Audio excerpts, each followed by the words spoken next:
rebel force has penetrated the shield and landed on Endor. This is where the fun begins. A long time ago, in a galaxy far, far away. This is Rebel Force Radio. Your source for the Force. Star Wars news and commentary. With Jason Swank and Jimmy Mack. I've seen Star Wars 500 times. Star Wars #1! This station is now the ultimate power in the universe. I suggest we use it. Now it's time for Rebel Force Radio. We would be honored if you would join us.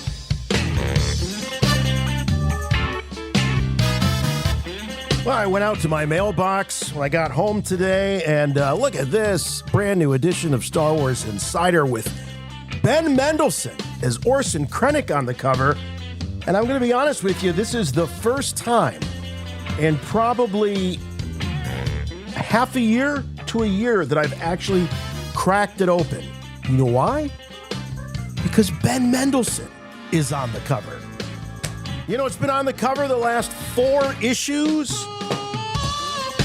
For those of you with the All Access tier watching the podcast, High Republic, High Republic, High Republic, and High Republic.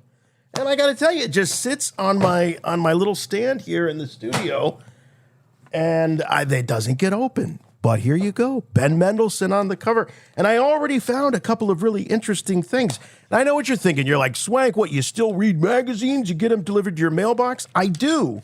Because even though they're not breaking news, they offer really cool things in here, like a complete episode guide to Andor Season 2. How about that? You get the tale of the tape on each episode, like we give you on our after shows, along with photos and a recap of each episode. And I even saw... I'm not going to say what it is, but I saw Jimmy Mack's Christmas gift in here. I saw it. It's coming out in September. I will not tell him what it is, but thank you, Star Wars Insider. So pick it up if you can. I know they do different issues or different covers depending on where you're getting it. This is the one that comes to the mailbox, and they have different ones for newsstand. But man, I'm hoping that this run of High Republic covers is over and we can get back to real Star Wars.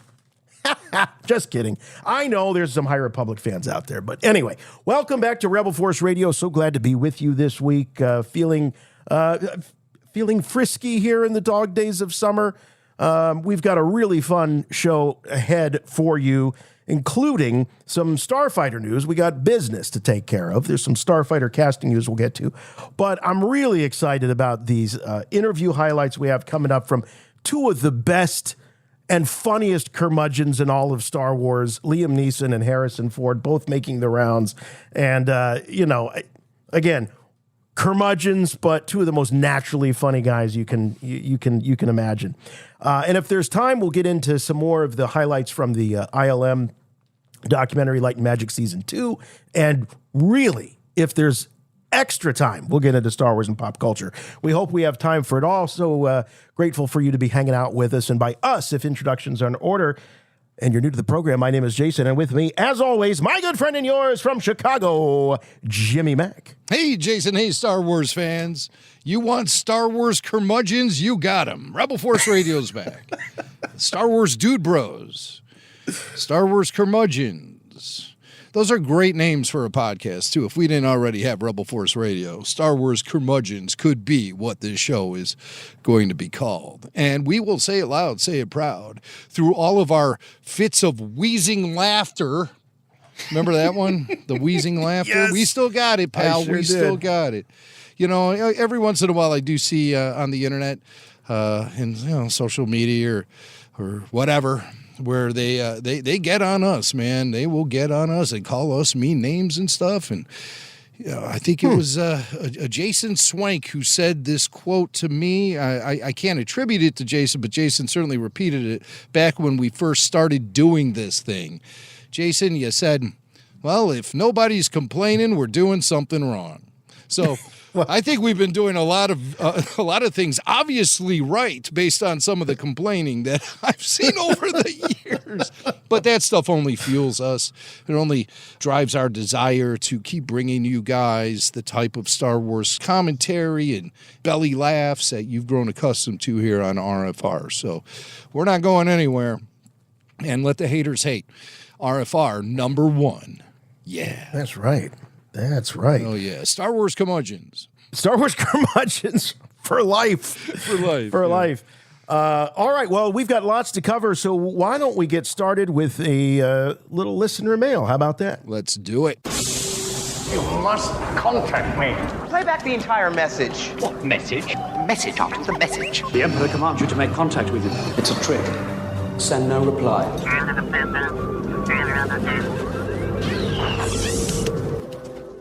Hey there, Jason and Jimmy. This is Paul from Wisconsin. I've been thinking a lot about the Sequel Trilogy and where it went off the rails, I think, specifically with The Rise of Skywalker. I mean, The Last Jedi absolutely has its issues, but as much fun as The Rise of Skywalker is, I think most fans would agree that it didn't quite deliver the satisfying conclusion we were hoping for.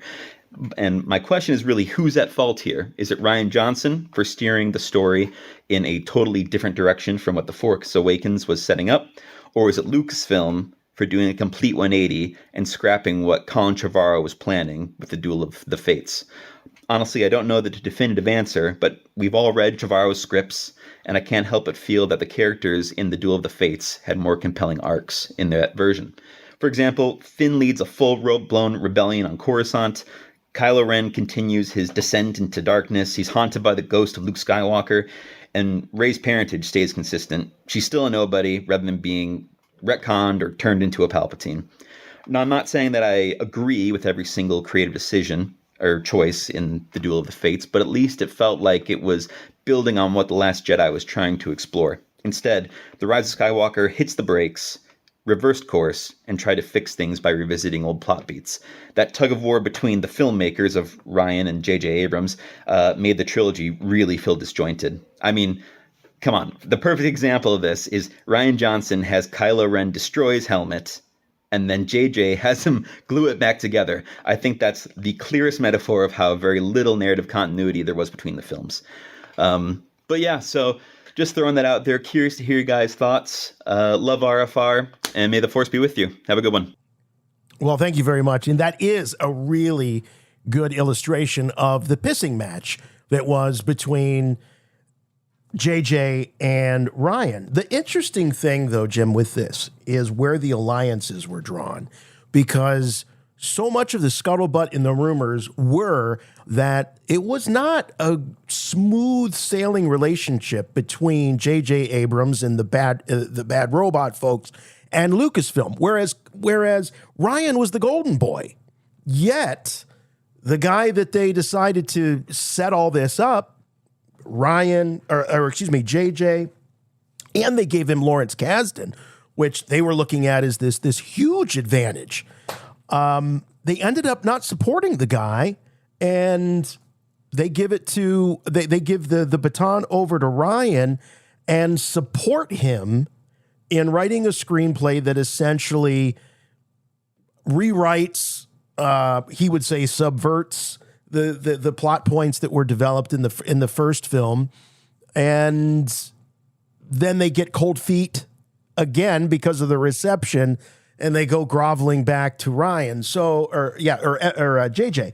So all in all, if we're looking for someone to blame, it's absolutely the people at the top, and the person at the top of that pyramid is Kathleen Kennedy. And I'm not one of these, I hate everything that Kathleen Kennedy has done and can't wait till Kathleen Kennedy is out of there. I do think she's overstayed her welcome. That was a huge miscalculation. Not having the story figured out, at least a skeleton of a story that took them through all three films. And I know, I can hear you people, well, George Lucas, they're not George Lucas, okay? So don't give me George Lucas didn't have it all planned out. Well, they're not George Lucas, obviously. So, in my opinion, if you're looking for someone to blame, you got to blame the person at the top, and it's Kathleen Kennedy. Well, I'm going to go on top of Kathleen Kennedy, and you can translate that any way you want to. People are going to be, isolating me saying that now. It's going to be, I'm going to go on top of Kathleen Kennedy. There, I gave you a nice clean drop to work with. Yeah, only Frank Marshall does that. No, let's go up the ladder, is what I'm trying to say. Keep going up the rungs. I'm on the elevator going right up to Bob Iger's office, and I'm pointing a finger at him and saying, you, Bob Iger, are the one Bob's to blame. Oh, absolutely. Because the day he acquired Star Wars and added it to the Disney portfolio was the day he announced release dates for the next 3 films, when they'd even have a script or story for one film outside of the stuff that George was working on that they ultimately threw out the window. So, if you're going to point the fingers at anyone, it's another golden boy, former golden boy from 10 years ago, Bob Iger. Notice he's been rather quiet since he's returned to Disney. He really has. You know, making the talk show rounds. Other issues. He's not up on stage all the time anymore. He's dealing with the failure of his origin, which is Disney Plus. And Disney Plus is a failure, no matter how you slice it.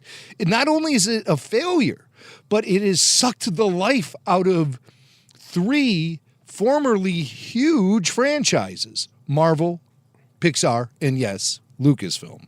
Now, luckily with Lucasfilm, Kathleen Kennedy had the foresight to shut everything down and let everything cool off. She didn't try to push it that hard as far as cinematic releases go. And that was something she worked out with Bob Iger. I think if it was up to Iger, Lucasfilm would be pumping out Star Wars movies 1 or 2 a year. There would have never been a break, just like there was never a break with Marvel. But with Lucasfilm, they put the brakes on everything and reset. And sure, we're frustrated. We've had to wait. We're going to have to wait up to 7 years before we see the next Star Wars film between The Rise of Skywalker and The Mandalorian and Grogu.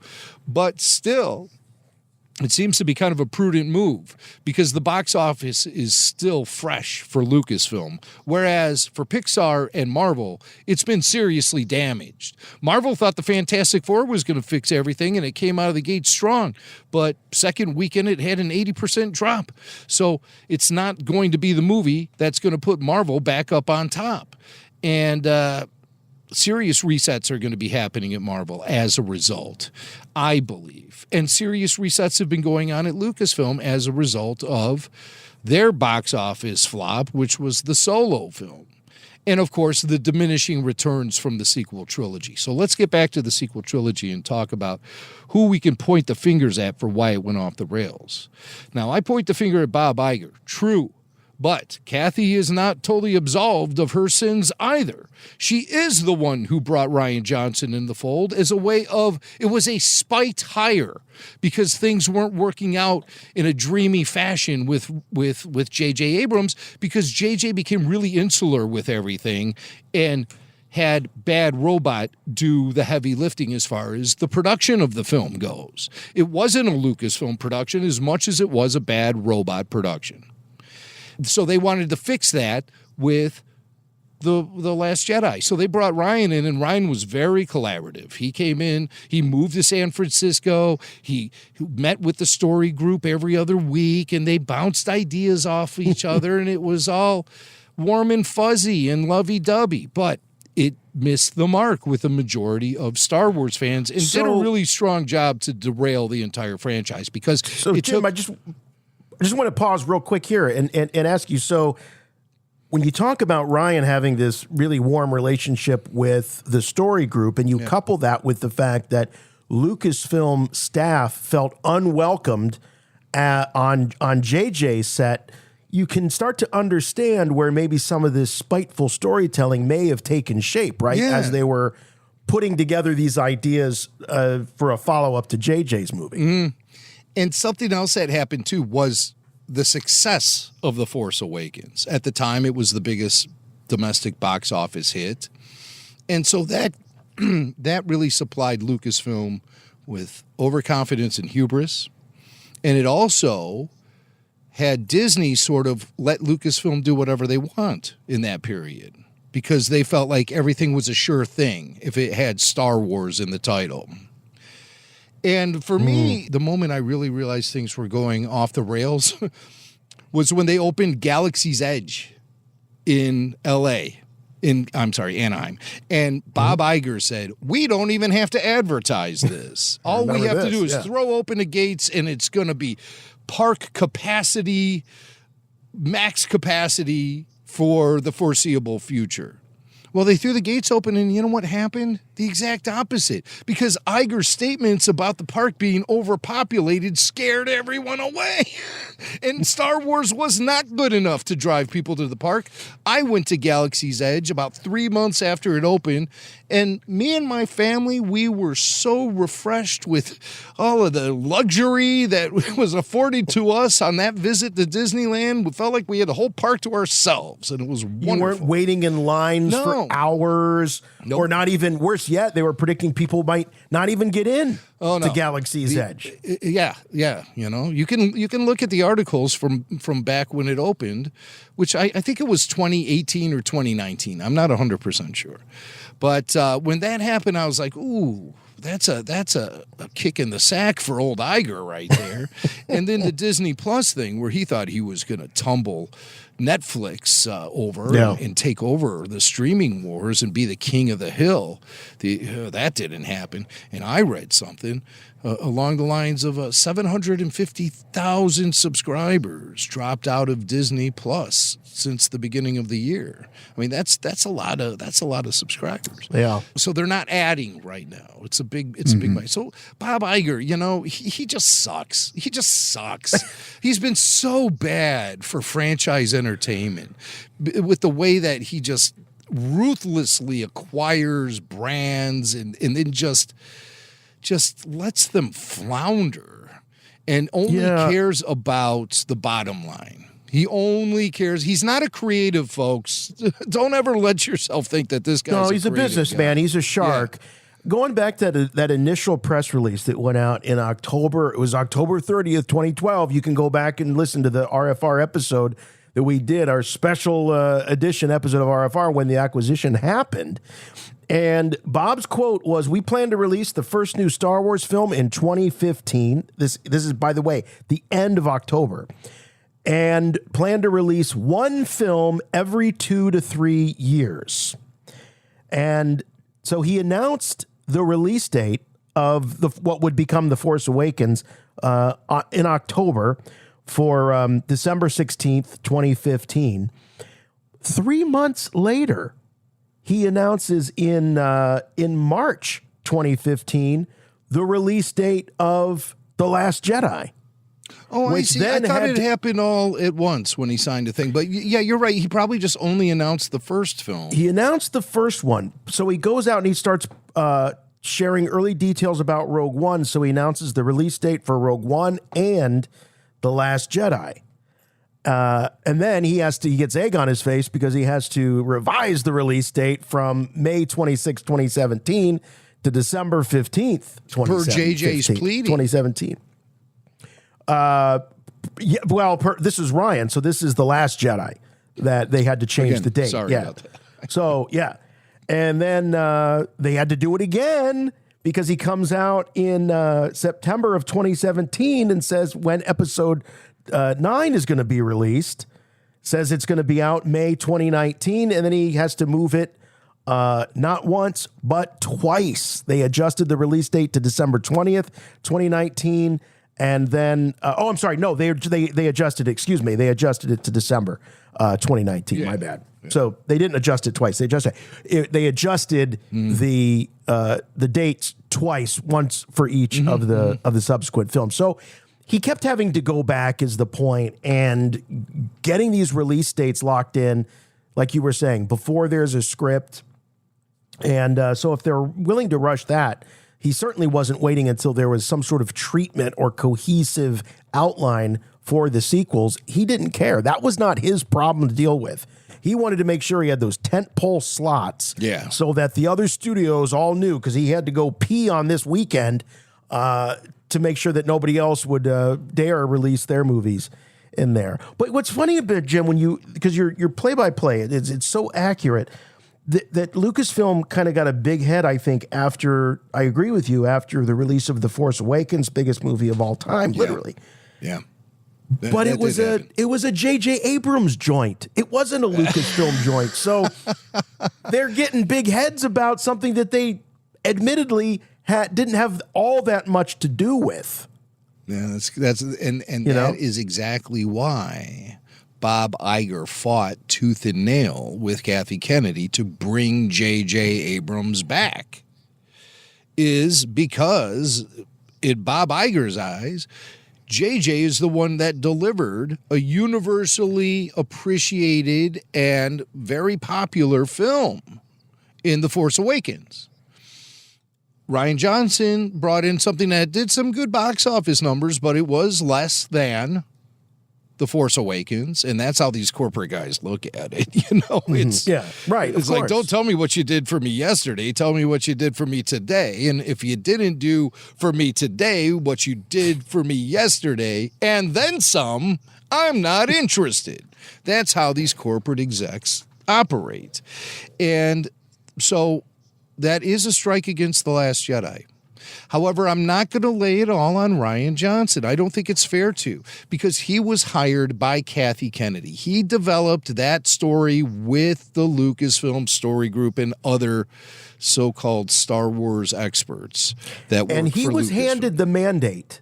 Yeah. And if you watch the documentary that's on the Blu-ray, he was handed the mandate that Luke Skywalker had to die. Yeah, they don't say that in exact terms like that, but all the evidence you gather through the various interviews, making of books, etc., you can easily figure out what the agenda was for that film. Yeah. The agenda was to kill Luke Skywalker. And I think that's a very short-sighted agenda, especially considering how Mark Hamill's film career has taken off since The Force Awakens was released in The Last Jedi. I mean, he's done a lot of... Oh, yeah. But Jim, his star power is there, and his acting chops are solid.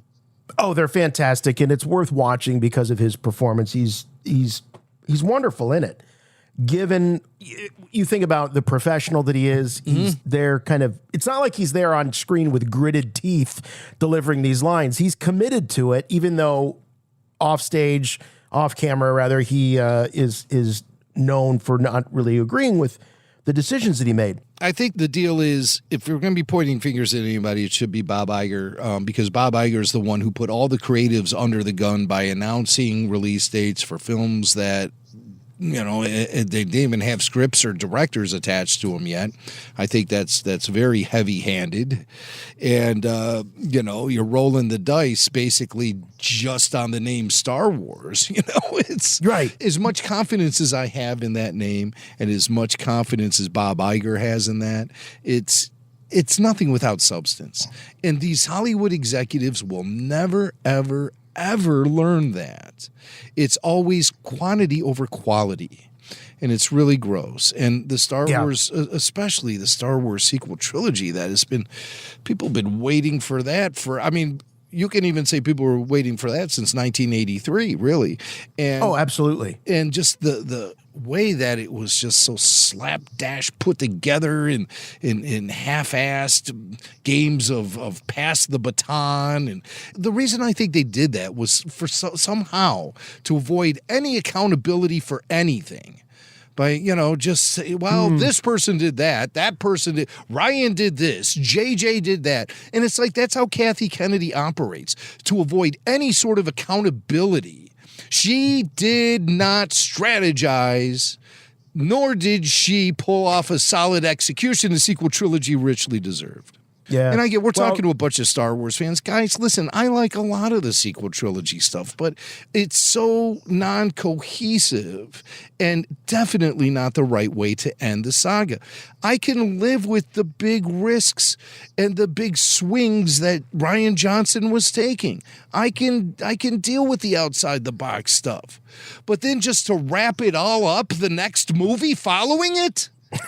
come on. I thought you were establishing a foundation for storytelling that would lead us on into the future. But instead, you waved the white flag, Lucasfilm, Kathy Kennedy, Bob Iger. You waved the white flag. And I'll never forgive you for that. And I hope that you are once bitten, twice shy, and you will be approaching Star Wars films with much more reverence and much more care as you develop future stories. And I think they're doing that. I have to say, everything I've seen has been telling me they're taking their time with stuff. This Rey film that we heard get announced back in April 2023, it's not going anywhere because the story just isn't strong enough. So they're not releasing the film just because they announced it. Right. They're actually giving a crap about it. And I hope that's more and more going to be the trend in Hollywood, because Kevin Feige recently in interviews was saying things like the biggest problem Hollywood has is that they put films into production and in front of cameras when the script is not finished yet. And everything is just being made up on the fly. And there is some indication that the current Avengers film is doing the exact thing Kevin Feige is saying is the biggest problem in Hollywood. So at least Lucasfilm seems to be taking a more prudent approach and making sure they have all their ducks in a row before casting and filming begins on these movies. Now, we understand, all scripts are malleable. They can go through a process during the filming and everything because you see what works and what doesn't work. And also, throughout the filming process, new ideas emerge. That's all part of it. But you can't be going into it with an outline of a script and expect magic just because your film is called Star Wars or just because your film is Marvel's Avengers. It has to be better than that. And audiences know this. What's fascinating to me is they gave George Lucas the heave-ho. They showed him the door because they weren't interested in his treatments. And he allegedly had a treatment for the sequel trilogy. Yes. So some sort of outline that would have covered the events of 3 films. It's odd to me that they didn't take that as a cue that even though they were going to shove George out, that they themselves should have to come up with a treatment or an outline for 3 films. But there's no evidence that they did that. No. The other thing is, Kathy Kennedy, this is legend coming out of the mouth of J.J. Abrams, lured J.J. to the project with the big question. You remember the big question? Who is Luke Skywalker? Right. And that's what got FJ. I'm sure it got FJ excited too, but it got J.J. excited. And I said, I can do this. I can make this movie or tell this story. And then J.J. releases a film that barely even mentions Luke Skywalker. Well, it mentions him, but he's not in it at all. So, okay, so they're building up to something.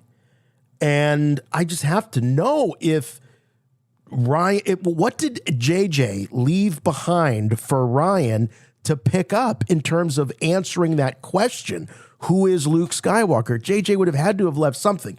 Now, there's rumor that there was an effect shot that was going to show Luke Skywalker on the Octu, the mountain there. Yes. Looking out into the sea with rocks rising up around him. As he was if meditating, be floating rocks. Meditating in the Force. Meditating. Yes.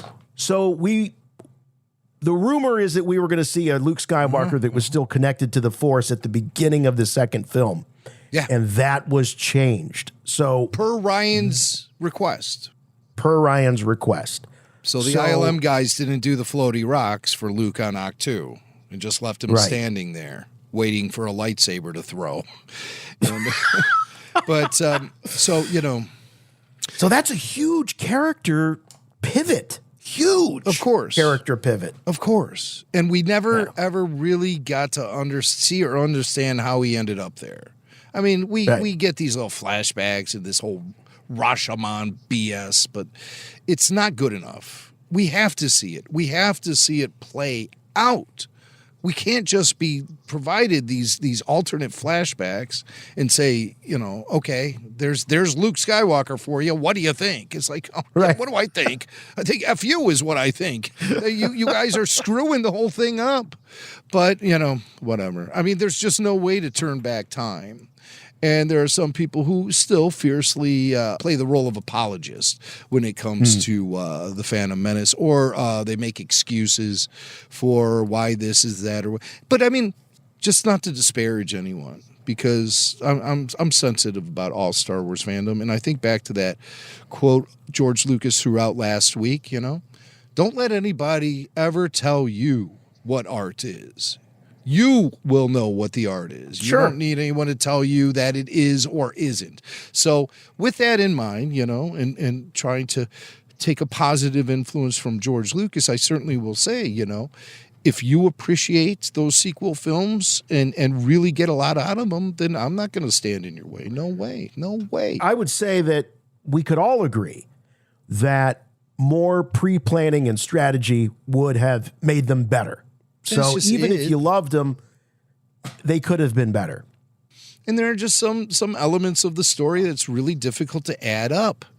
But the problems lay in the fact that Bob Iger rushed all the creatives, including Kathleen Kennedy. She has to fear her own job, and she has to answer to Iger, and Iger has to answer to the shareholders. So it's a tough road for some of these creatives and executives and everything. But but Kathy just it's the difference is that George was.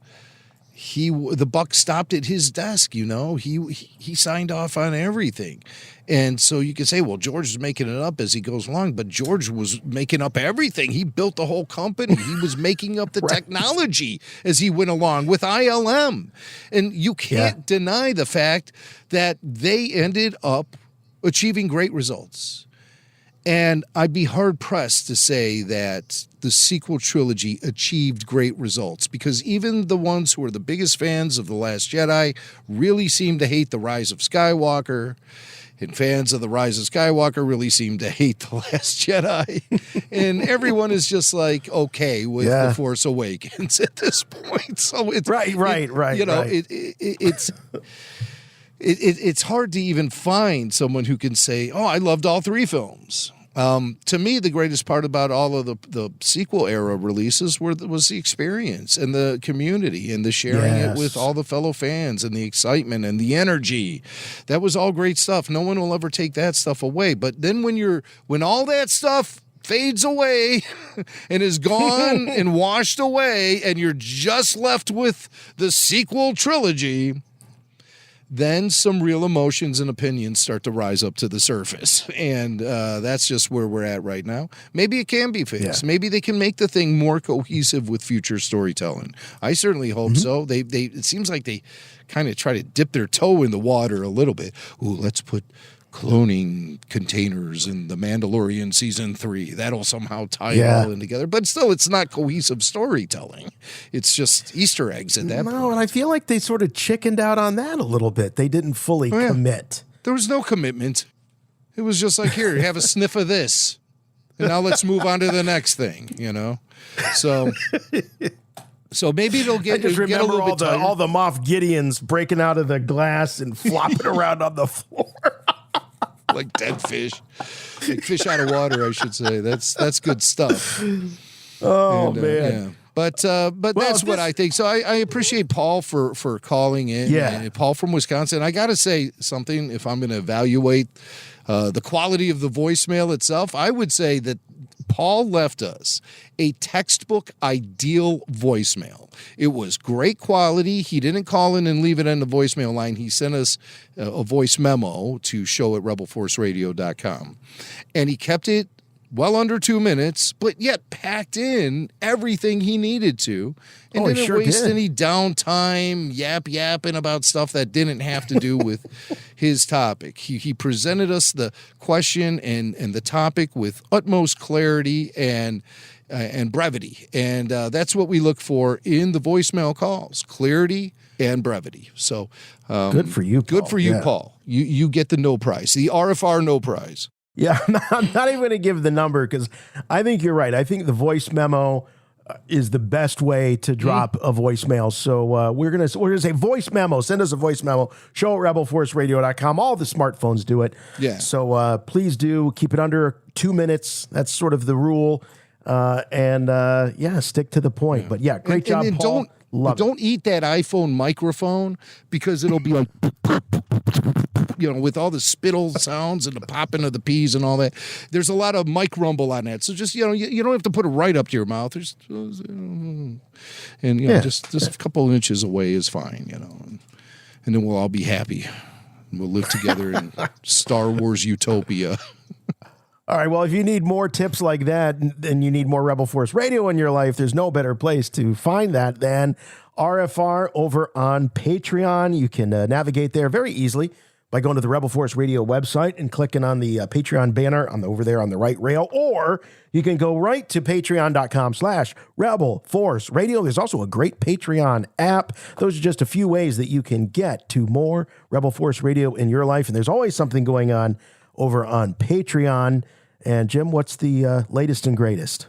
We got a lot of stuff going on at Rebel Force Radio on Patreon. Jason, you did mention the Patreon app. I don't like the app at all. I do not like that app. I wish that app would go away forever. It's limited in its usage, and also if you make a donation or join a tier or make any sort of purchase with the Patreon app on iOS, Apple.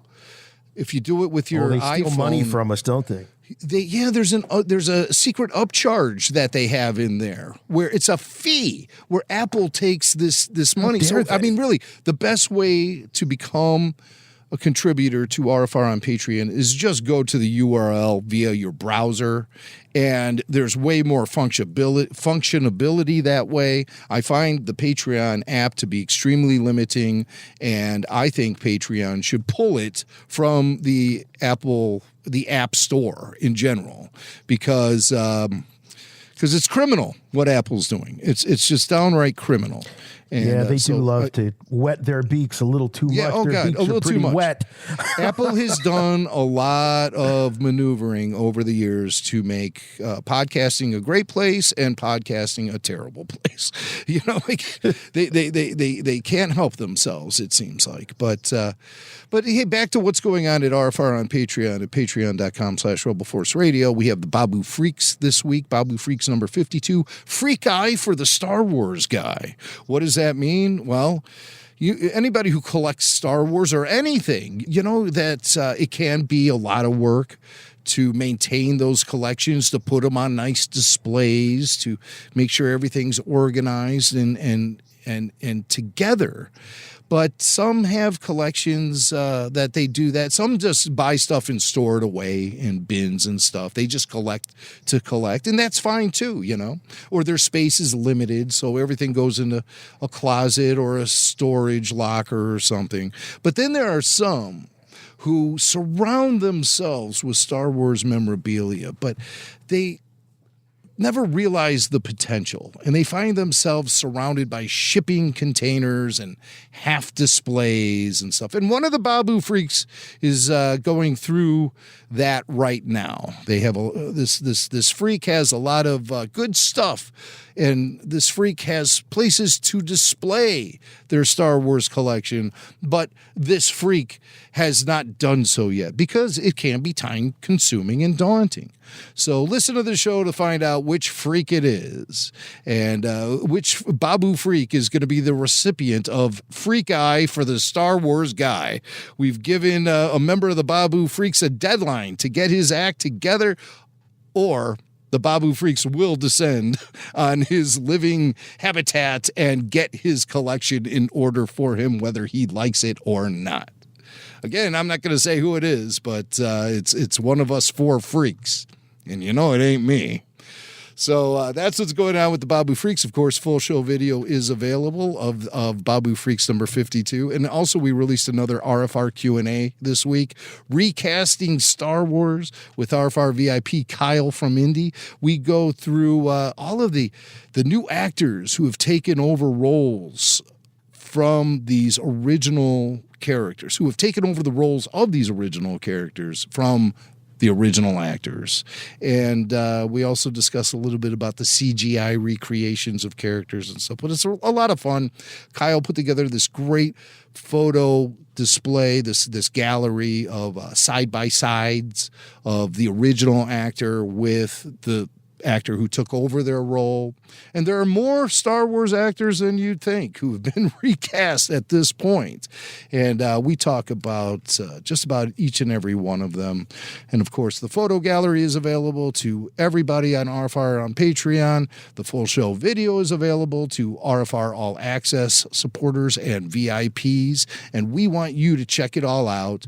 Join the party at patreon.com/Rebel Force Radio. Join the community. It's the greatest community of Star Wars fans around. Everyone's getting super pumped up and excited for RFR at Rancho Obi-Wan happening next month, just a few weeks away. I cannot wait. And again, that will be the largest gathering of RFR Patreon supporters and VIPs. And we're looking forward to hanging out with all of our listeners, all of the RFR audience in Petaluma, California at Rancho Obi-Wan coming up September 6th. But until now, we'll be giving you a lot of Star Wars content to keep you busy via the weekly RFR and RFR on Patreon. Bonus podcasts, ad-free shows, early bird releases, full show video. It's happening right now. Patreon.com/Rebel Force Radio.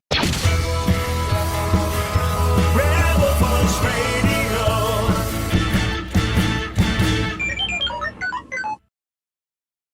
I don't know about you, but summertime is busy around my house. We've got the kids off from school, so busy times, busy schedules, busy summer plans.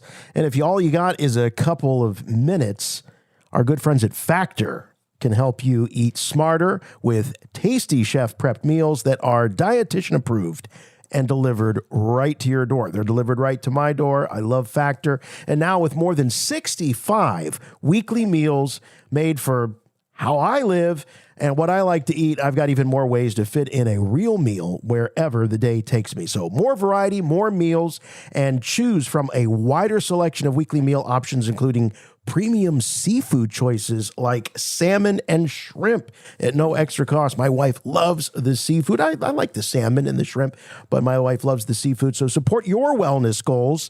Enjoy even more GLP-1 friendly meals and the new Mediterranean diet options packed with protein and good for you fats. That's right. Did you know some fats are actually really good for you? So don't just hide from all fats. Get those good for you fats and get the protein that you need.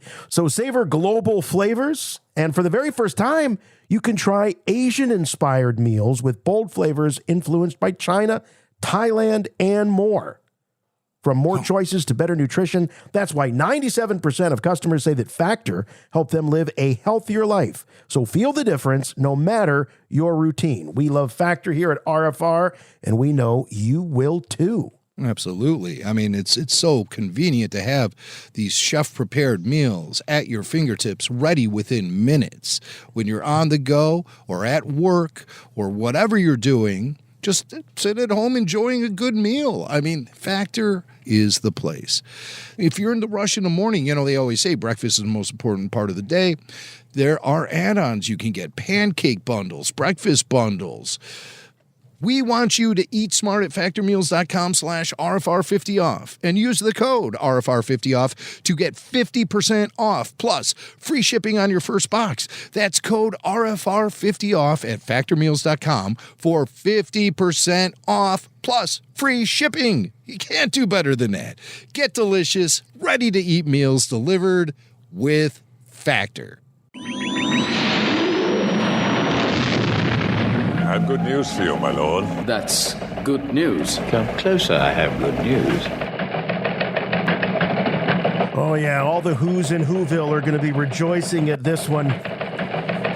Matt Smith, officially now part of the Starfighter cast of Doctor Who fame. I know he's done other things too, but I just remembered people were so excited that the franchises were colliding when he was initially cast in a Star Wars movie. He was supposed to be in The Rise of Skywalker, but it didn't work out. There were other plans. They decided to get Ian McDiarmid in to play the role that was rumored to be Matt Smith's, which was a younger, what does he say? One far younger and more powerful.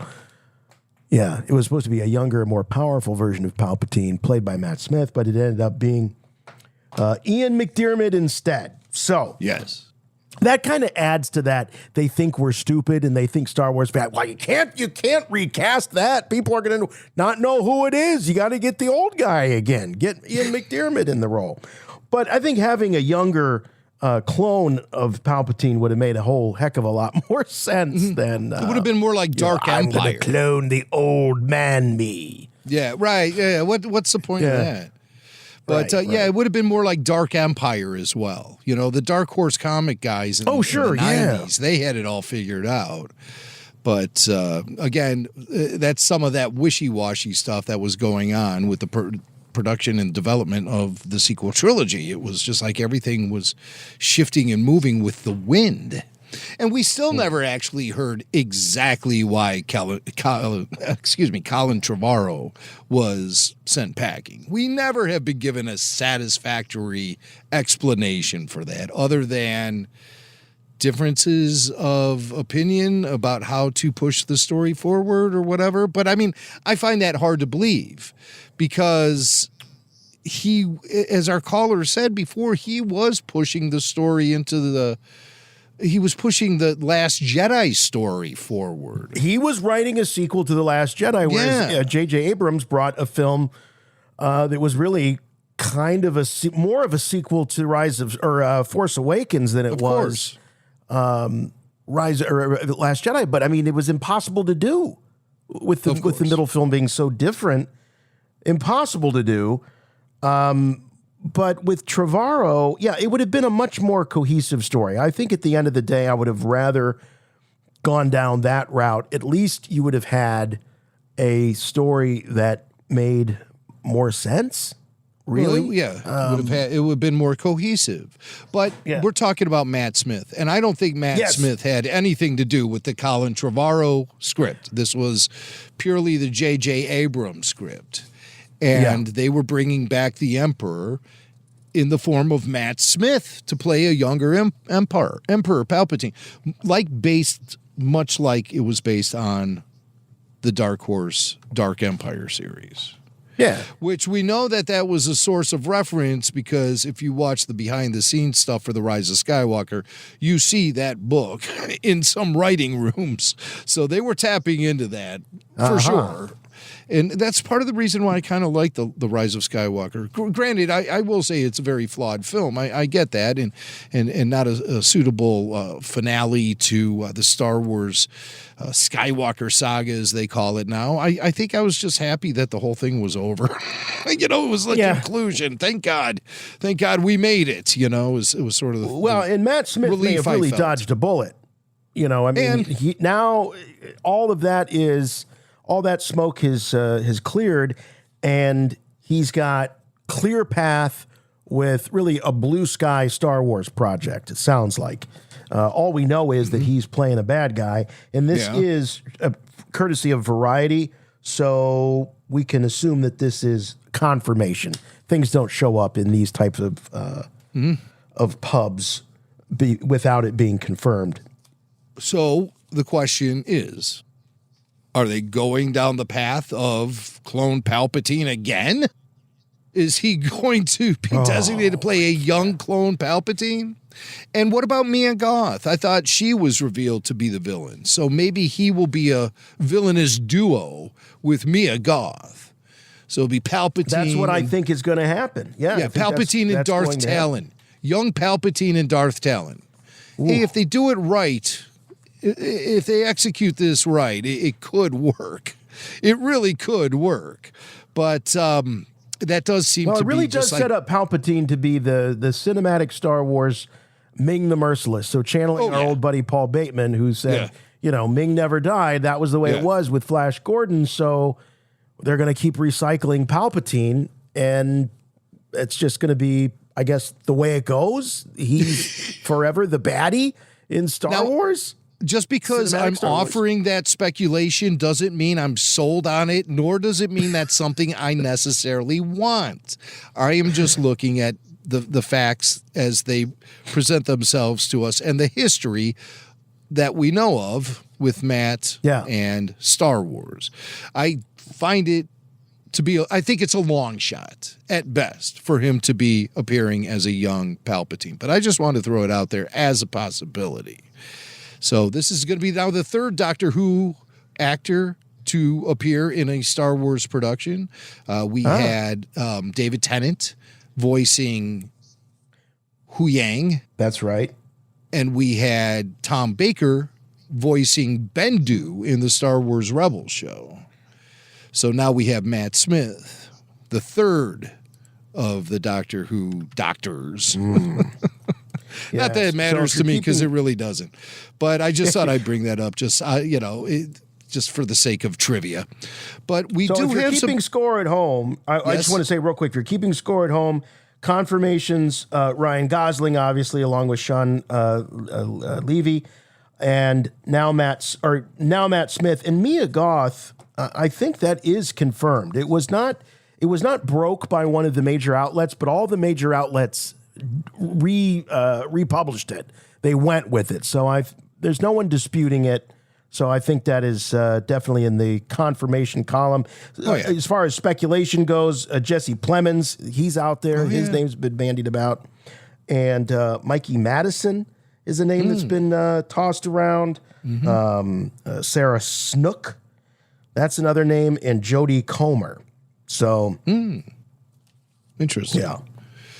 Well, it's going to be going in front of cameras just in a few months, so they better wrap up all of their casting, and God, I hope they have the script completed.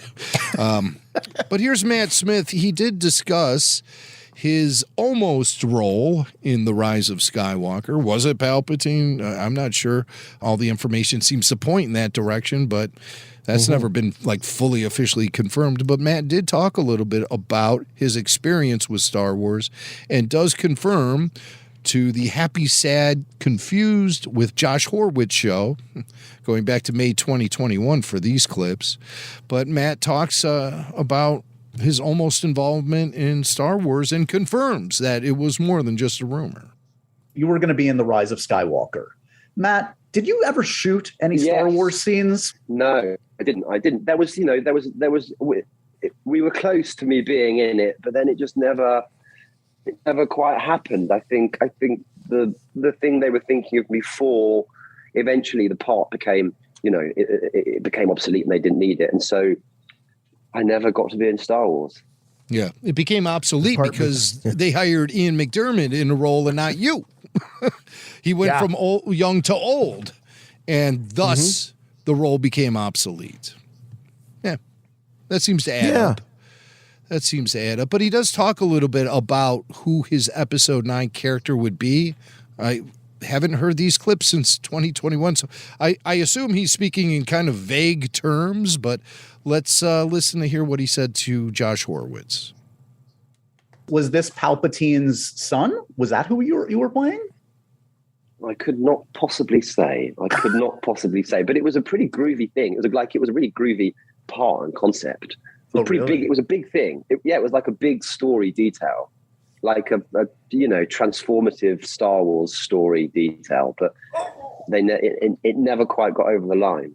It was a big shift in the history of the franchise.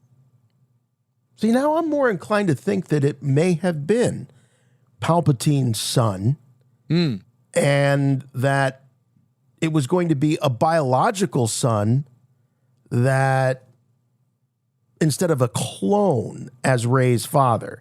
So the Rey's father would have been a real character in the films as opposed to just a throwaway clone.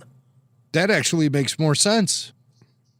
Yeah. Why did they have to go with Ian McDiarmid? Well, I don't know, but they did. And why couldn't Palpatine have had a real child? Yeah, right. Instead of making it that he was another clone. The cloning thing's very confusing. Yeah. And the cloning thing may have never even come into the mix for episode 9 if they didn't want to bring back Palpatine, who was clearly killed at the end of Return of the Jedi. Yes. So, you have to really, stretch things to make it work. And that's what they came up with. And also, I think they came up with all that stuff very late in the game. So everyone's back is up against the wall and the clock is ticking. And thus, the lack of cohesion with the overall story. They just ran out of time and kept shifting ideas to try to make it work. I think they really were trying to heal the fracture in fandom that was as a result of The Last Jedi. And I think they thought, well, here's something that'll bring the fans rallying back together. Let's get Ian McDiarmid back in there as Palpatine to face off against our hero. Yeah, and by judging by the way the crowds reacted at Star Wars Celebration 2019 in Chicago, just a couple of months before the film was released, I mean, people were ecstatic. They were going crazy. It was like the Beatles had gotten back together and stuff. And it was really interesting to watch just the cultural shift happen in as far as opinion and emotion and everything else that gets attached to a Star Wars film rise to the surface after people saw The Rise of Skywalker. I keep myself so insulated. Roll it again. Roll it again. That was Celebration Chicago with that trailer. So Matt Smith also talks about maybe some did he do any costume fittings for episode 9? Did it ever get that far in the process? Well, Matt discusses it. Did you ever get into costume? Was there a costume test? How far along did you get? There was no costume. There were a couple of meetings to talk about it. And the good part is you still have your Star Wars eligibility card, so it's a long career. Well, maybe I can come back. You never know. Well, we know now. We sure do. Wow. So he's been on a list. They did not forget about him. Good on them. Yeah. He's obviously someone that they want to work with. Absolutely. And you don't get that way by being an a-hole that people don't want around. So he must be a good dude and somebody that they haven't forgotten and thought, you know what, let's call Matt, make good on this. Yeah, you can't get your job back if you're a Star Wars curmudgeon. Lucasfilm will show you the door. Unless you're a legend. A legendary curmudgeon like Harrison Ford or Liam Neeson. And we'll be hearing from those guys in just a few. Yeah. Just a few, but for now, let's talk about the news that was announced surprisingly early, and that was that, and this is no huge reveal here. We all knew it was coming, but Star Wars: A New Hope will return to theaters in 2027 for its 50th anniversary. And it's going to start on May the 4th. Why wouldn't it? I guess that's the marketing holiday. I would honestly prefer it to come out Memorial Day weekend and really mark the 50th anniversary of the release of A New Hope. But no, it's going to play over the May the 4th holiday. And it's going to be interesting. The release, the official announcement, this is all very early on, though they do have to claim their spots early in advance for these film releases, but they're saying that it'll just play over the May the 4th holiday. But Jim, if history is to be any indicator, the re-releases of this film have always beaten expectations. And going back, the last time this was in theaters was 1997, the special edition, and it did beat expectations and ended up in the theaters for a couple of months. It wasn't. I think it was still running. Right. Well, it was still running it when Jedi came out in March. Well, I mean, that was kind of the thing. Some theaters wanted to have all three of them running simultaneously so you can have that trilogy experience. But when the special editions were released, it was a risk. It was a risk for Lucasfilm to spend all of that money to put a film in the theater that you could readily rent and own and watch anytime you want at home. that was the thought process of 1997. Nowadays, theatrical releases of previously released films are very popular because people want to have that experience of seeing these films in the theater. They want to. In some cases, they do better than first-run film releases in the same weekend. Right. You look at big re-releases like Jaws having its big 50th anniversary this summer, and you get the commemorative popcorn tin. So these aren't just like go see it on a Saturday at 10:30 or 11 o'clock, like they used to do with these re-releases, or go see it at the Dollar Theater. These are very, very mainstream. They're marketed, and they've got merch and all kinds of things. So I don't think that was the case at all before Star Wars Special Edition in '97. No, I really think that did introduce a new era of filmmaking re-releases, because a lot of this stuff has such serious shelf life nowadays. Things from the 70s and 80s, and they have fan bases that love it as much as the audiences did of the original runs, I mean, look at things like Ghostbusters and Back to the Future. And Back to the Future doesn't even have any newer content to support it outside of, I think there was a stage show or something. But there was a Broadway show, But, I mean, outside of that, there's been nothing new or fresh to add on to that franchise, yet it's still very popular with younger fans of today. It's the longevity these things have. Things back then didn't have that kind of longevity. Everything had a shelf life. And once it came and went, a lot of times things were largely forgotten by general audiences, barring the most hardcore of fans.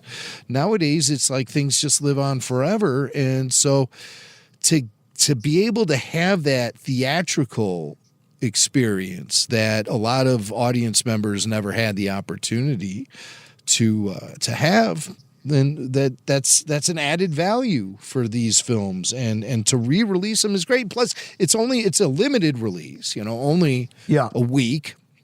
And that's kind of traditional for Star Wars as well.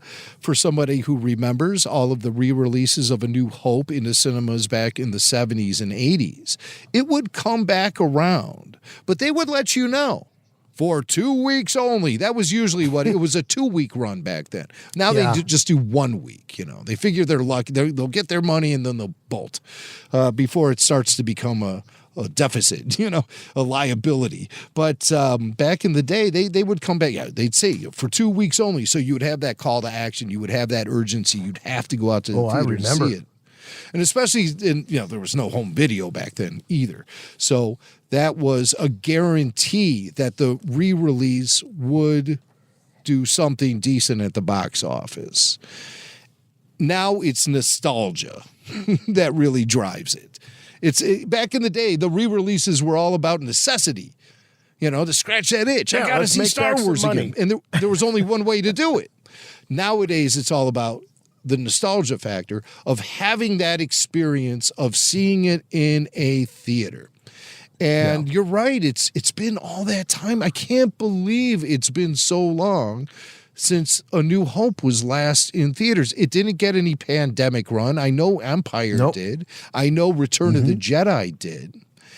And I also am aware that there have been sort of like trilogy marathons or saga marathons that have happened at theaters here and there. But we can't really include that when we're talking about a full-scale re-release in a few thousand theaters nationwide. This is a whole different beast. The two big films that have not received any re-releases in the last 20 years, 25 years, obviously A New Hope, which we're talking about. Also, Episode 2, Attack of the Clones, has not seen a re-release. We've had a re-release of Revenge of the Sith, Phantom Menace. Rogue One has seen a couple of re-releases. Solo, well, it hasn't seen a re-release. But the of the original trilogy, Jedi came out for its 40th.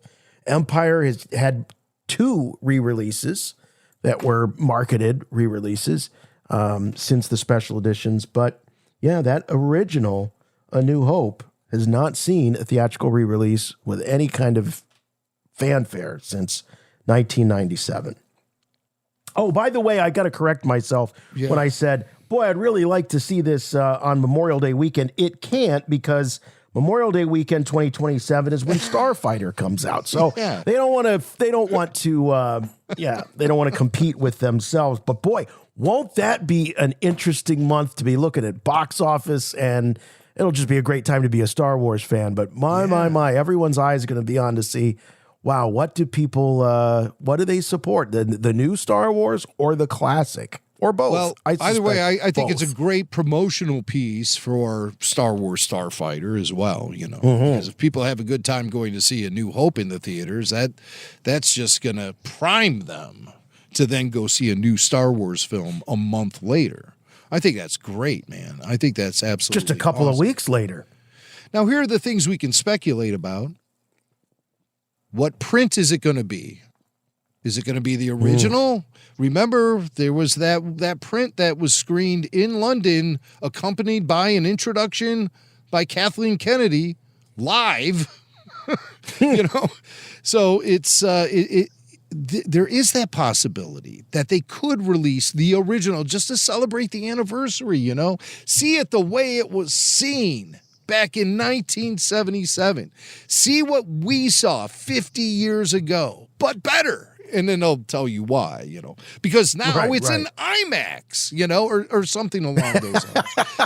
I don't want to see 3D. There is a 3D print. There is a 3D print that was developed by Lucasfilm that does exist, and that could also be in the mix.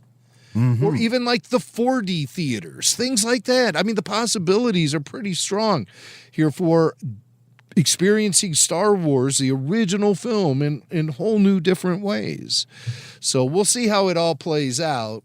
I wouldn't be surprised if it's just the McClunky edit and that's it. I would, no IMAX, no nothing. I wouldn't be surprised. I almost am expecting that. That's exactly what I'm expecting. By the way, we're looking here for you All Access members at this is the first time I've seen it, the official 50th anniversary logo for Star Wars 1977.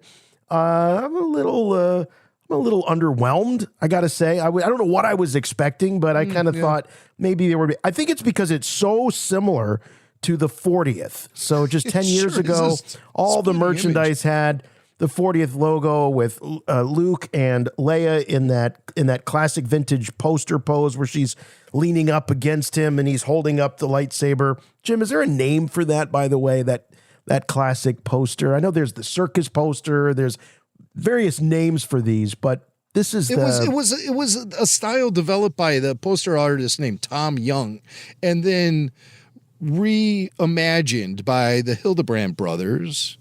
And it appeared on every type of merch you could imagine. It was almost something of a secondary symbol for the film or logo for the film. Yeah, it was like a logo, And, it appeared on the Kenner toys and everything else under the sun. But I've never actually heard anybody ascribe like a label to it.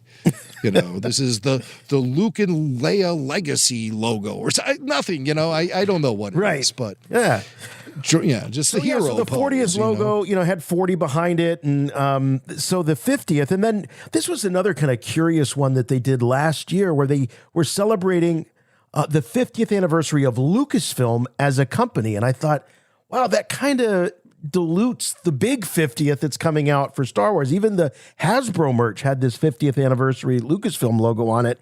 And now we see the 50th, the proper 50th anniversary Star Wars logo.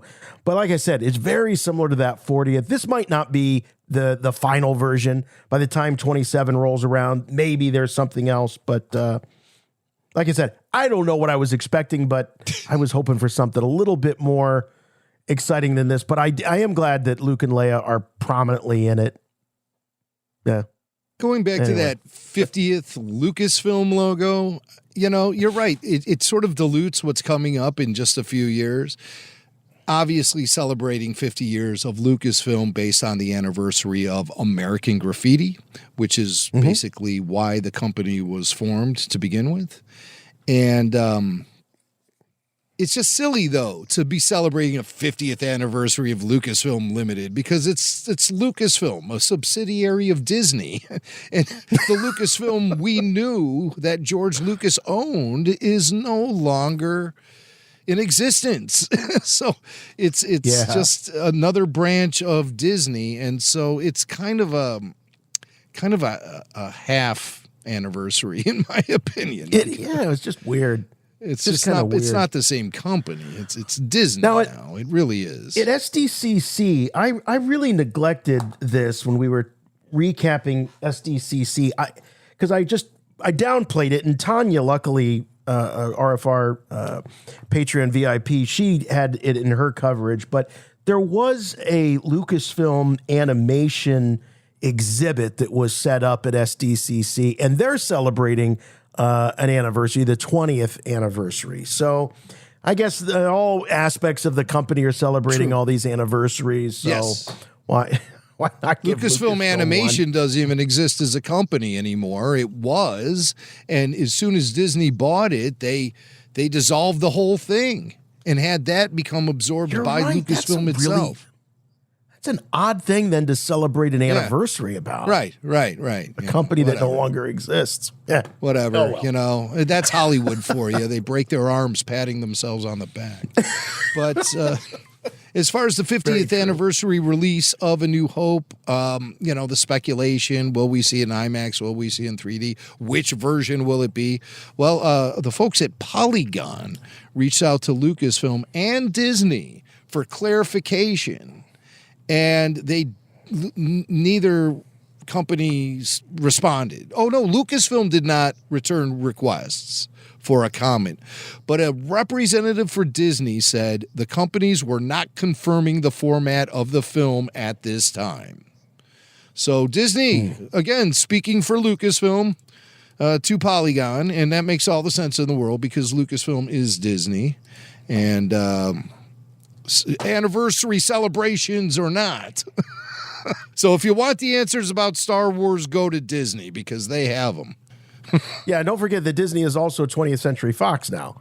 So there's no issues like there used to be. No, right. Yeah, 20th Century Fox is Disney. But there's no issues. You know, people used to say whenever A New Hope was brought up, well, it's a lot different deal there than those other movies. Well, that's all gone now. That's been gone for some time. So, and the latest Hail Mary pass Disney is throwing now to try to do anything they can to add some life to Disney Plus. They're absorbing the Hulu app into Disney Plus. So the Hulu app will no longer exist. It's going to be part of the Disney Plus. I didn't hear library. that. Really? Yeah. And the Hulu app is very popular. So it's my cable provider. Yes. So what they're trying to do is consolidate subscribers between Hulu, Disney Plus, and then eventually they'll bring ESPN into the mix as well. Yeah. Well, you know what? If you can't beat them, buy them. So Jimmy Mack and I will be acquiring all other Star Wars podcasts so we can have the biggest numbers ever and brag about it. Like that's just such a wimpy way to do things rather than just going out there and fighting for them. But Disney has the controlling interest in Hulu, so they can do this. But man, I thought that Hulu had better brand equity than just to waste it and envelop it. I'll be honest with you.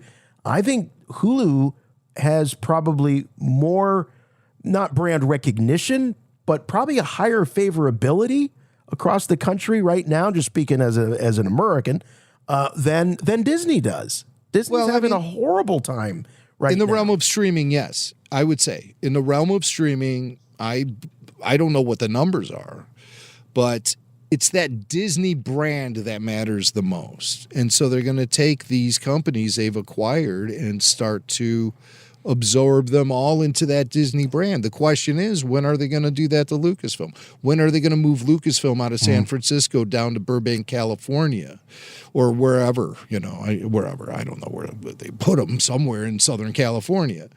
As I remind people all the time, it's George Lucas who owns those buildings on the Lucasfilm campus, and he charges Disney rent.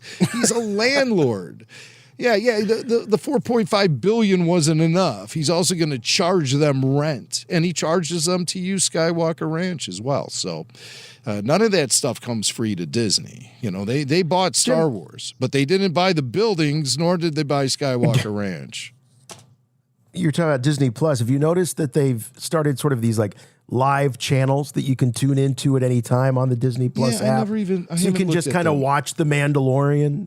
I turned it on and I watched like 2 or 3 episodes of The Mandalorian, just had it on in the background. It was kind of cool when you just want to, you don't want to decide what you want to watch. Just put something, just let it play. Exactly. Let it play. So when you turn it on, do you turn it on like it's in the middle of an episode? It's in the middle of an episode, yeah. Do they kind of cool have any kind of bumpers or interstitials between the broadcasts or anything? They don't. Like I would love that. I would actually love that because it would feel like a Star Wars TV channel, you know? Right. And it wouldn't take much for them to do that. I'll tell you that right now. To just, it's all about the packaging when it comes to things like broadcasting. And it's all about the packaging. And just those little things make a huge difference to the audience, And it gives added value to a thing like streaming. Because a lot of people look at it and say, well, why should I watch what you're choosing for me to watch on the same app? I can just click one button and watch whatever I want to watch. So that's the struggle there with a streaming service. Sure, but it's nice to have it both ways. When you don't want to put thought into it and you're just feeling in a Star Wars mood, click it on and there you go. I like those. We ought to do that with RFR. Channels. Just have a streaming RFR where you just take all of our old bits and just run them on a stream, and it's all, I would never know what's going to come up next. I've actually been thinking about that a little bit lately. That's really cool. Yes, I've been thinking about that. So we'll see how that all plays out. Yeah. I saw Star Wars, and I'm not a movie expert, but I think it's safe to say it was the greatest film of all time. Rebel Force Radio. Okay, let's have some laughs here. We got a couple of interview highlights from both Liam Neeson and Harrison Ford. Harrison Ford, this big, what was the magazine he was on the cover of just recently? Variety? Yeah, Variety. I think, is that where these come from the Variety interview? Yeah. So, Harrison Ford, I feel like with these big losses that we had, these icons in the last couple of weeks, you look at somebody like Harrison Ford, he's a healthy guy. I don't want to, I hate talking about that. But, he's got fewer birthdays ahead than he had prior. And I just feel like, okay, are we celebrating Harrison Ford? And I was thinking that that's what this was about. We're celebrating Harrison Ford. We're going to love him while we still have him. But he's also on the campaign trail for an Emmy for his work on the Apple TV show, Shrinking. Yeah. Yeah. So, all right, it's not just about celebrating Harrison. It's also part of the politics of Hollywood. Yeah. But great cover story. It's interesting. We're going to be hearing from Harrison now, and then we'll hear from Liam Neeson in just a few minutes. Liam, who talked to GQ. And both of them are being interviewed with career retrospective in mind.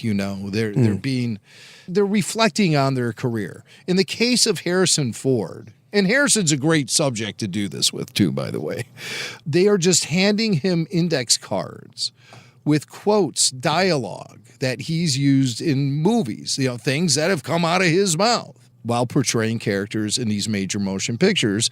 And the trick is to see if Harrison could figure out what film the dialogue is coming name from. the film based on the line. Okay. Yeah, it's kind of a game they're playing with him.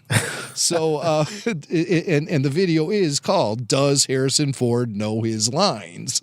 So they just hand him the index cards, and the first one they hand him, Harrison even calls it out and says, "Come on, you got to be more challenging than this." The card just simply says, "I know." And I think anyone listening to this show knows what movie that comes from. Let's hear Harrison react.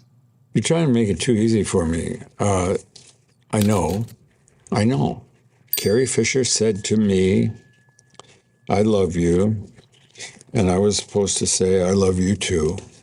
And I thought that was a little un-Han Solo-ish. I thought it was a little banal. So I said no. I love you. I know. George, when he saw it, was not so sure and made me sit next to him at the screening of the film the first time we ran it for an audience. They laughed, but it was a good laugh, so we kept it in. Thank you, George, because I knew. I didn't really know whether there was going to be another film when we started, and because I didn't know whether there would be another film, I did not sign the sequel deal, which turned out to be to all of our advantage. What he's talking about is he was able to negotiate more money, which then blessed everybody else. So I guess so, yeah. Yeah. Well, if Harrison's making that much, I got to make that much too. Mark, please. It's going to work out to everyone's advantage. Yeah. I sometimes wonder if that was more about points and royalties than it was about the actual upfront cash. But who knows? George was very generous. George was very generous with the percentages he gave to his actors, and he did it all after the fact.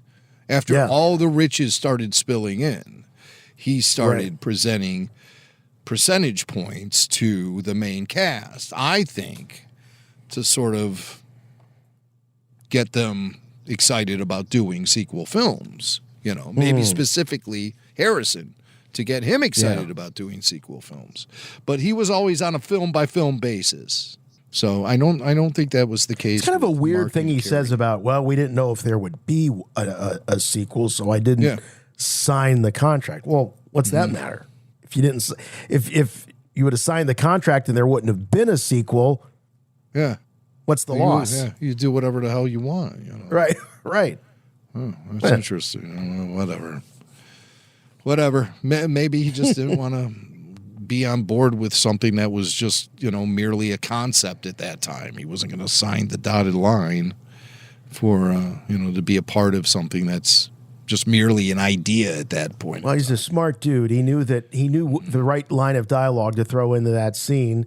And I think he knew all along that if this thing was going to be big, that he wasn't going to just sign his life away for a better part of a decade. He was going to make sure that they asked him nicely each time. Yeah, so that's just it.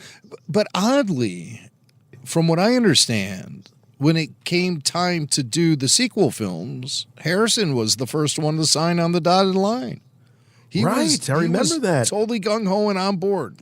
Yes, let's do more Han Solo. It was Mark Hamill who was the longest holdout. The longest holdout. I think Carrie, she didn't even sign a contract. She just showed up at the set and was like, let's go. She's got her hair in buns and everything. But yeah, that's from what I recall. Harrison was the first to sign and get on board with the the sequels. So he goes on with playing their game. He's humoring them. They throw things at him from Indiana Jones and Witness and you name it. Harrison Ford. Is he nailing them all? Is he? I mean, he's nailing them all. No. Oh, okay. As you're going to hear in this next clip. Okay. When they try to get him to figure out where the dialogue from The Force Awakens came from. All right. You got another problem. Women always figure out the truth. Always. I think that's from shirking. You got another problem. Women always figure out the truth. Always. It was a good idea, I thought. It was fun to do it, and it was great to work with Adam Driver, who I like very much. There you go. Likes talent, recognizing likes talent. Adam Driver was probably the most talented actor to be part of the sequel trilogy. I'm not trying to, put them up against each other or anything, but I mean, or put anybody down, but he clearly was the standout. Yeah. And his career reflects that, I believe, more so than John Boyega, Daisy Ridley, or Oscar Isaacs. Oscar Isaacs had a pretty damn good career, too. He's got that Dune series that he's rocking. That's worked out pretty well for him. And he's Moon Knight. in the Marvel universe. That didn't work out very well for him. I guess not, did it? I think that's good. That's going to be a one and done. I don't know. Is he going to be? Well, I thought the character was going to show up in something in the near future. It's possible. He could show up in the version. Avengers or one of those things. I don't know. Yeah. I don't know. Okay, here's the last one. This one will make Harrison Ford's skin crawl when they hand him the index card that has a line of dialogue, including the name Lumpy. And Harrison takes a look at this, and his reaction speaks for itself. What could it be? Will you look at Lumpy? He's sure grown, huh? Will you look at Lumpy? He's sure grown. Huh. Then it dawns on him. Oh, you mean like this Star Wars Christmas special? Oh. I've never seen it, which explains it. I was there, though. Star Wars is really good for me, and I'm grateful. And I'm happy I got to play the character, and I'm happy I did it every single time. And I have no problems with it. He's laughing, though, when he says that because he's still thinking about the holiday special. But, he's thinking about his bank account. He's excited. I do think it's important for fans to hear Harrison speak favorably of Han Solo because so many of them believe the only reason he came back to the sequel trilogy was just so they could kill Han. Some people even believe like that was in the contract verbiage. Right. That Han Solo must die. And none of that is true. None of that is true whatsoever. If Harrison Ford wanted Han Solo killed off so badly, why did he return to play the character in Episode 9? So I think that tells you everything you need to know. There might have been a time when Harrison was a little standoffish toward his character in Star Wars, but hey, so was Ewan McGregor. And he can't seem to get enough of Obi-Wan Kenobi these days. And I think Harrison evolved that way too. Harrison, though, differently though, not specifically like loving Han Solo or anything. Harrison loves his career and he loves to work. And he loves working. He loves being an older actor. And I think the idea of going back and revisiting some of the roles he made famous in his youth, like Han Solo, like Indiana Jones, like Deckard from Blade Runner, it all was very appealing to Harrison. And I think if any of those roles were offered to him in the year 2025, he would sign on the dotted line again. So Harrison Ford. Think of the way nostalgia works, Jim. Like if you had a great time as a football player in high school and you're 50, 55, 60 years old and you get to go back and you see your old locker and you see the weight room and all of that. Harrison Ford and some of these actors are able to literally go and relive these incredible moments in their from their youth in a way that people with normal jobs can't do. So it's a very cool thing. And I think you're absolutely right. It's not lost on Harrison. I think he's enjoying this phase of his life. Yeah. I mean, you see old school rockers go through this all the time. The bands, they're in their prime and then they break up and all the band members hate each other and they split off and they have solo careers of varying success. But it almost is inevitable. Maybe a decade or two goes by, but then they all come back together to try to recapture that magic that they couldn't find on the road by themselves. When they start realizing that it's the sum of the whole that outweighs the parts, and they all want to get back together and prove to themselves they can still do it. That's what happens when you grow up and you move away from, the farm, from the homestead, You always eventually make your way back, whether it's to visit or whether it's to set up shop once again. It almost seems inevitable you go back to the things that made you the biggest success. Yeah, look at Spinal Tap. Those guys. Look at that first movie. That first movie was about them being aging rockers, and that came out like 40 years ago. And I mean, but I mean that was an aging. What are they now? They did represent the aging rocker of the 80s. Now they're representing the aging rocker of the 2020s. You know, it's things change. I mean, look at Oasis. Those brothers wanted to kill each other for years and years. Now they're out there touring, and they got one of the biggest tours of the summer happening. So, you know, and that's a band nobody thought they would ever get back together. The Eagles, they're still out there playing. I think they're at the end, like they're on their last tour or whatever, but it was said hell would have to freeze over before the Eagles ever got back together, and here we are. Eagles still playing shows and making their fans happy, and they're making bank. That's another big motivator too for guys like Harrison Ford, and of course, oh yeah, you know what they call him, no per diem, no Liam, and that's how he negotiates. Yeah, you know, he's had an amazing, guy's had an amazing career, but he's sort of fallen into that, you know, there's some curious choices in the last decade from Liam where it's like, you can tell the guy's doing it for the cash, you know, sort of that, once he became known for that character, I have certain skills, all of that, then everybody came out of the woodwork because I don't know if those movies are just cheap to, and I don't mean part of that franchise. I mean, he's played other characters that kind of have the same vibe. Yeah. You know, it's kind of funny how here on RFR we start really appreciating like the comedic edge of some Star Wars people like Billy D. Williams and Liam Neeson, and then gradually you start to look at their careers. And it starts to mirror the wacky images that we've created for these actors on the podcast. We saw it happen with Billy D. Williams. We were doing bits about Billy D. Williams for a long time, and then all of a sudden the Jimmy Kimmel show starts doing it, and Robot Chicken starts doing it. It's like, well, wait a second here. And we weren't just doing the old, like, you know, Star Wars pimp jokes about Billy D. either, which people were doing, and I always hated those jokes. I always hated space pimp garbage. I thought that stuff was so stereotypical and lame. What we've always appreciated is the true essence of the man and the puppet as well.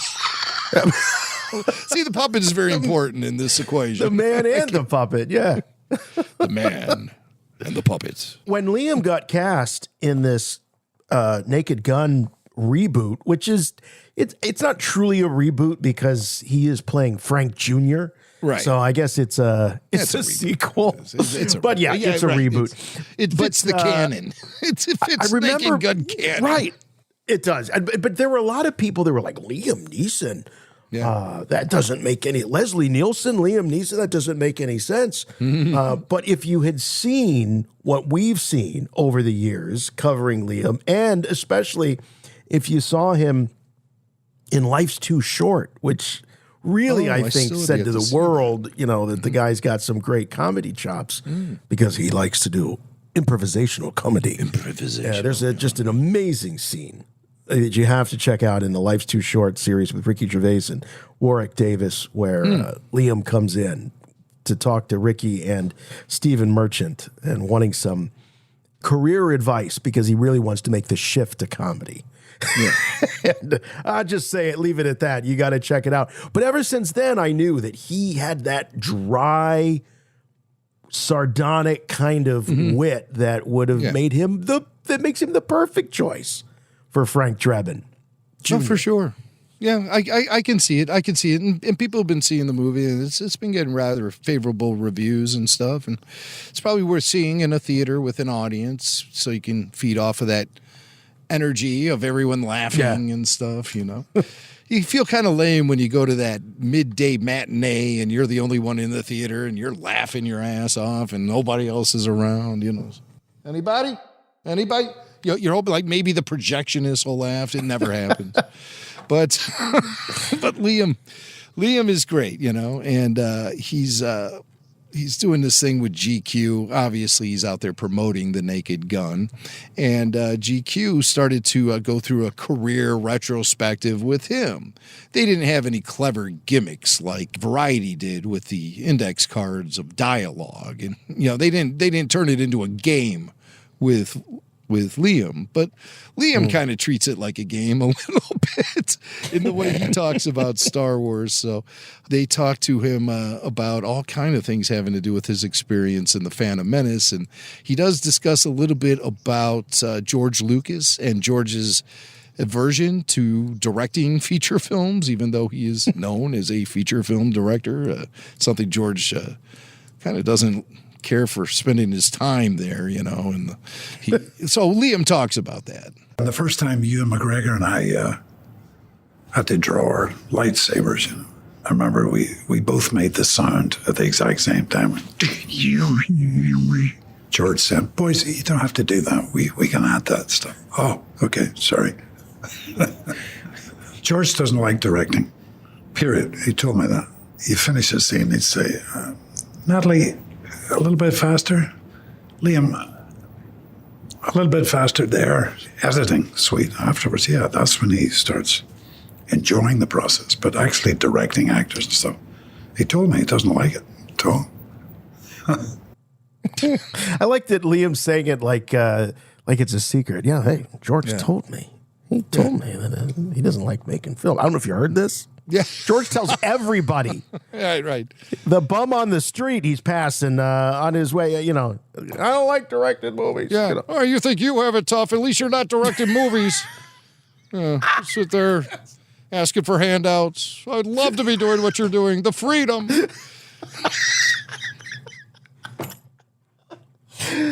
Because he's miserable no matter what. He's miserable when he was pleading with the studios to have final cut on films, and he's miserable when he's worth billions of dollars and can do literally whatever he wants. Yeah. The poor guy. Poor guy. Listen to you. I have no sympathy. So, but I respect and love everything that the guy, bled to create, apparently, and all the technologies and everything.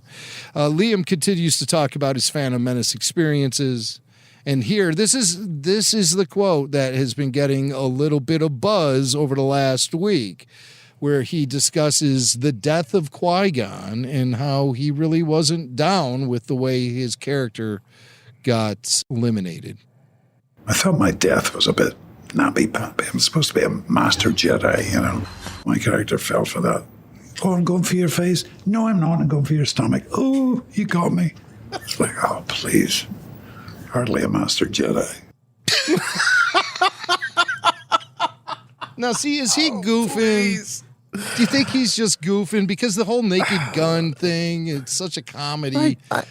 I think that he was also, by the way, good cop, bad cop in the Lego movies, which is another great character, Liam Neeson.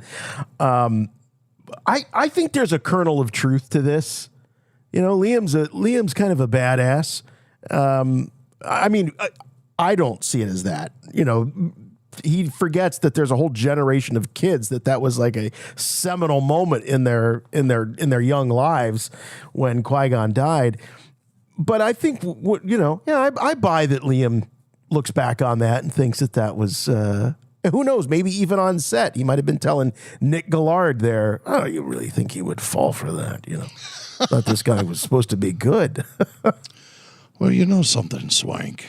They didn't really provide the full quote there. I was talking a little bit about my experiences, working on the Phantom Menace, and they left the namby-pamby thing in, which I was quite pleased about, But they didn't leave in the rest. Oh, sure. Oh, there was more to it? Oh, yeah, that's some Jedi he was, Qui-Gon. He died like a namby-pamby feather duster, very unexceptional. Wishy-washy milk and water. Humdrum and milquetoast, Vapid, drab, banal, tame, insipid, unexciting, dreary, tiresome, mid. A big bowl of weak sauce, I told George. I said, "George, you're going to kill him off like this. It's a bunch of dog water. It's absolutely whack, George," I said. "Total cringe, bunk, bogus, and foul." I said, "George, this is positively shisty. Rather blah. Dead rubber, one big potato." I said, "It's just ass." I said that to Rick McCallum. I said, "This is just ass." Lackluster, Snoozeville, Yawnfest. A total dud, you know. Naff, crapola, just plain wussy. Janky, sus. You know, quite John. He died like a fuddy-duddy stick in the mud, Debbie Downer way to go. It's no good. George, I said it's no good. How you doing, Swank? Yeah. Give Liam. Give me a little kiss, Swank. Oh no, it's good to see you. Good to see you. Congrats on the movie, and congrats on what we're hearing is a brand new love in your life. I mean, don't tell Borat that you landed Pam Anderson. Pamela Anderson. You know, she was in the Baywatch show, you know. So I guess I do know that. Yeah. So that makes me the Hoff. Yeah, that's how that goes. I'm the Hoff now, you know. I'm Frank Drebin. I heard that you've got a couple name already. They're calling you Pliam. Pliam. That sounds like something you have to take Wegovy for or something. I don't know, you know. I got a case of the Pliam, you know. You better find me the proper salve. I think I need to rub on my Pliam. That doesn't sound right, Swank. I don't know. What are you reading? The People magazine or something? Swank, I've told you many times. Stop reading that crap. But you insist. Always with the, oh, Liam, did you see what was on the front cover of Us magazine? I say, Swank, I just don't care anymore. You know, there might have been a time in my career where I thought that was important. But get over it, Swank, with all your subscriptions. You read the magazines, you know. And sometimes the ones with the centerfolds, too. I got no problem with that, you know. I got, that's Pam Anderson was actually in some of those magazines, you know. You might add some under your pillow. She doesn't quite look the way she did back in the day when she was in those magazines. But hey, you know, we all get older, right? You know, I don't really appreciate you making those kind of comments, Swank, because you got those magazines, you know. I know you'll use them. Well, I mean, you know, getting Pamela Anderson when she was 28 or 35 is one thing, but I mean, it took you what? What is she now, 60? Yeah, right. I'm still robbing the cradle. What do you want from me, Swank? I'm like 90-something years old now, you know? I mean, come on. I'm surprised it still works, you know. I got my saber, and it still activates. Do you have to make the noise? Hey, you know, remember when George Lucas said, don't make that noise? Sometimes when me and Pam are together, I might start giving her a little...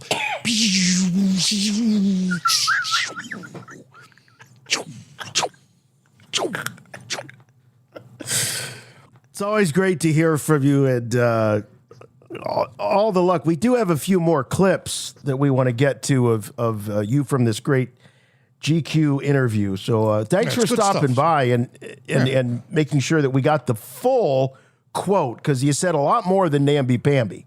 Oh, yeah, you know. They always chop it all up, but I'm so thankful, Swank, you let me hear on your little show here, the Forcecast, and I can really kind of, clear things up, you know, make the, you know, hasn't been for a long time. Come on, just one. Yeah. Okay. All right. No, we're good. We'll see you again soon. All right.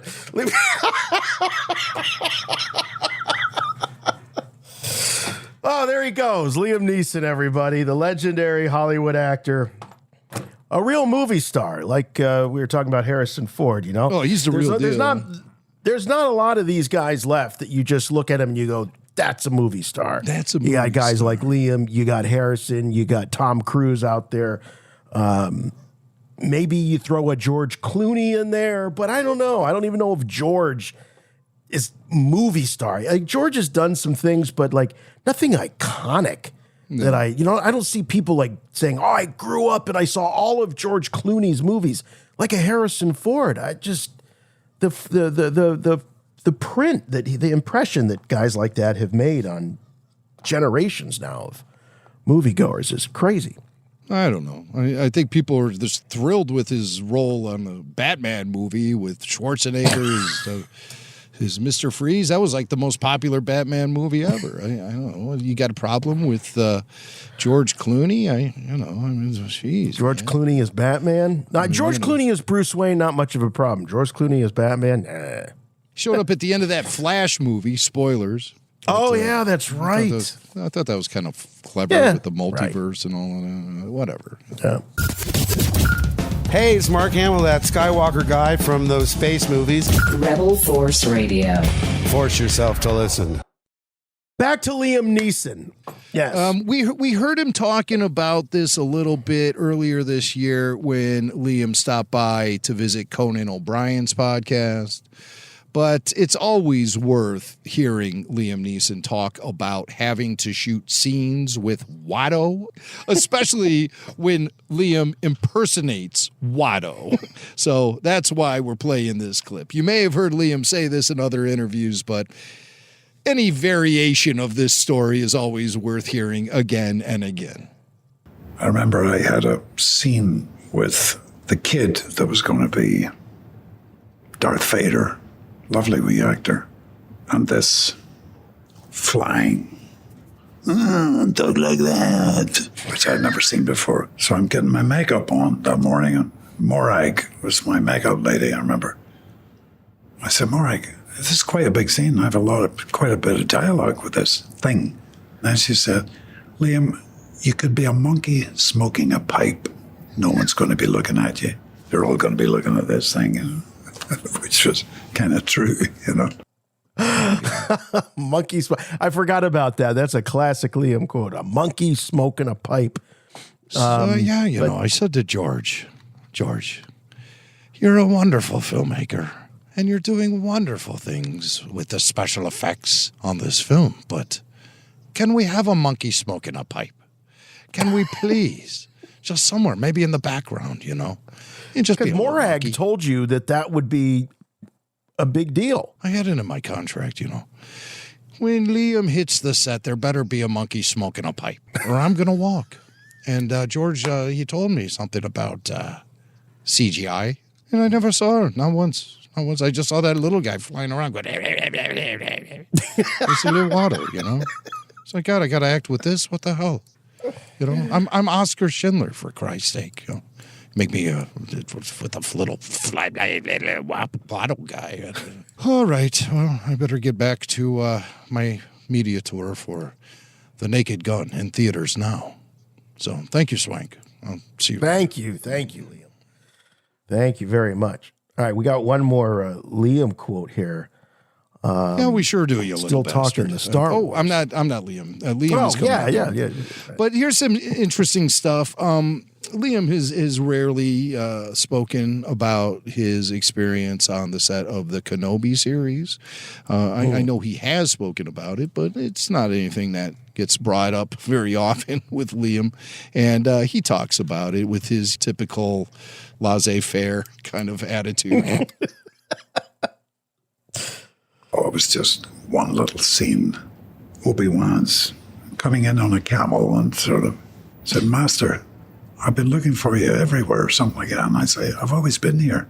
I kind of like that. It was just one line. It was nice to recreate that and be with Ewan after, I don't know, 18, 20 years, you know.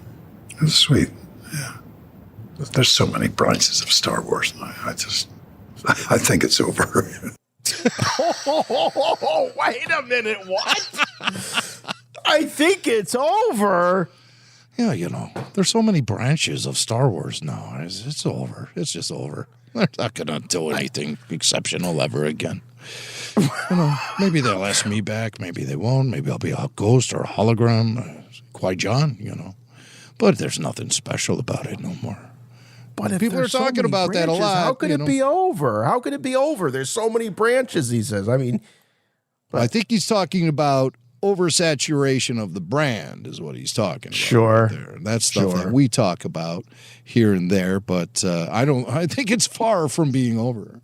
I think it's very far from being over. Yeah, but you know what is over? What's that? This episode of RFR. I think it's over. Chewie, get us out of here! Well, that's going to wrap things up for us here this week on Rebel Force Radio. Hope you had a good time. I know I did. Always funny to hear from Liam Neeson and to have him on the show. I mean, what a thrill that is. Liam. Yeah, it's the side door. Yeah, the side door. This one over here, Swank. All right, I'll see you later, Swank, you little bastard. There he goes. There he goes. Hey, if you want more Rebel Force Radio in your life, like Liam Neeson does, you can check us out over at patreon.com. Go to patreon.com/Rebel Force Radio, where you'll get things like the weekly full show video if you subscribe at the appropriate level, and exclusive podcasts that you can't find anywhere else. We talked about them earlier in the show, like the Q&A, the RPG, the Babu Freaks, and you'll be hanging out online with the very best community of Star Wars fans that you can find anywhere else. So please check it out. If you like more Rebel Force Radio video, you can get clips, some highlights of the Rebel Force Radio podcast, the full show video, just to wet your whistle there, over on YouTube. Plus, it really is just a full repository of classic show highlights over our many, many years podcasting, classic bits, interviews with Star Wars actors, all of that you can find over on YouTube. So please subscribe, like a video or 2 or 10 or 20, and leave a comment. Those help quite a bit. So check it out. YouTube.com/Rebel Force Radio. We're also on all of the typical social media channels like Facebook, X, Instagram. We have a website, rebelforceradio.com. And if you want to help us out, the best way and the cheapest way to do it, it costs you nothing. Just tell your friends about us. Friends that you know that love Star Wars, or maybe they just love great podcasts. Let them know about Rebel Force Radio. We appreciate it very much. If your podcatcher of choice allows you to leave us a review, those are also very helpful. And we have just one simple rule, please. Make them good. So we'll see you next week for more Rebel Force Radio as we count down the weeks and the days before the big live show at Rancho Obi-Wan. It's going to be something else coming up September 6th. Can't wait. So until then, not really, until next week. For Rebel Force Radio, I'm Jason. Oh, yeah, sure, you know. Am I supposed to say something here, Swank, you little bastard? You know, the side door. All right. And remember, the Force will be with you, always.